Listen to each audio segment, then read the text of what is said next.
So if we just spend some time on talking about the problems and challenges which are being faced by the Indian economy, and let's try to analyze what's going wrong, and let's try to analyze your perspective on what could be the possible solutions.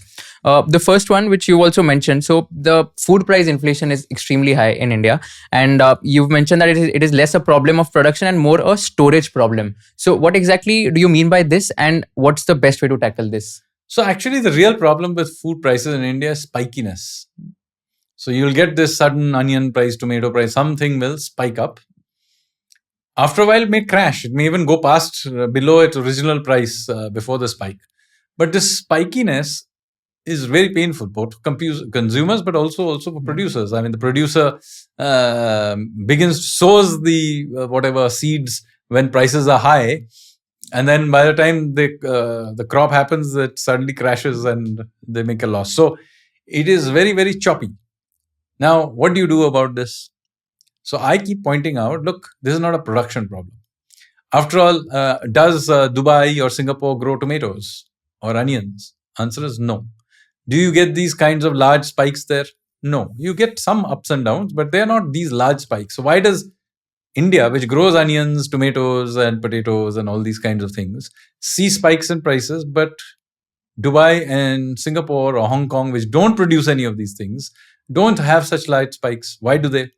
Clearly, this is not a growing problem because they don't grow it anyway. We grow them.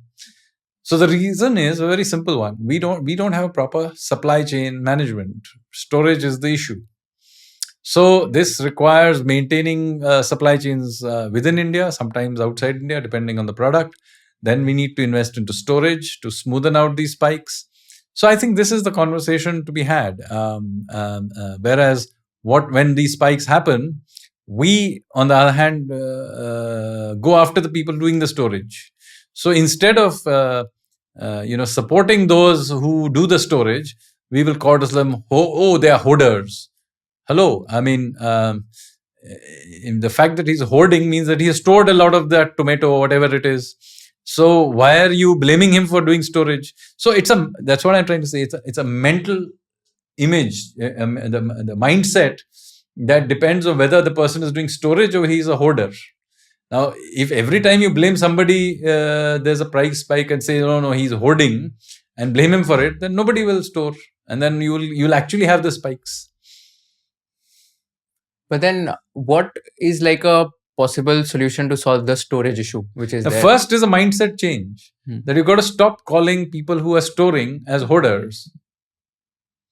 Because this is a socialist view of thinking of commerce. That if there is a price of something spikes up, then you go after the guy who has that product and blame him for it. Whereas in fact, you should encourage that person so he produces more. Before 1991, if you had to have, there were these system of licensing for cars and scooters and so on. So if you bought a scooter, first of all, it used to take years to get the scooter. Once you got the scooter, your price of your scooter may actually go up with time because of a shortage. You understand? So we have the same thinking process in agriculture. So we have liberalized all our economy with one sector which we haven't liberalized, which is the agriculture, specifically the food-related agriculture sector. And it is all done in the name of price stability and helping the farmer and so on. It's not doing so.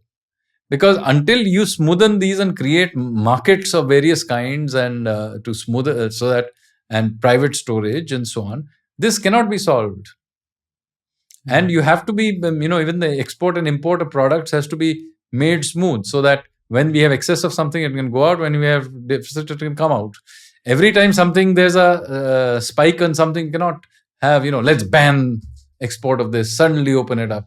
No, these are perishable goods and, the supply chains have to be given some respect. If you learned something new from this video, do share it with your friends and subscribe to this channel so that we can bring you the best content possible. Also, if you want to watch this entire episode, click on the link in the description box and you can go to Kushal Lodha YouTube channel and watch the entire podcast episode. Thank you so much for watching this and have an amazing day.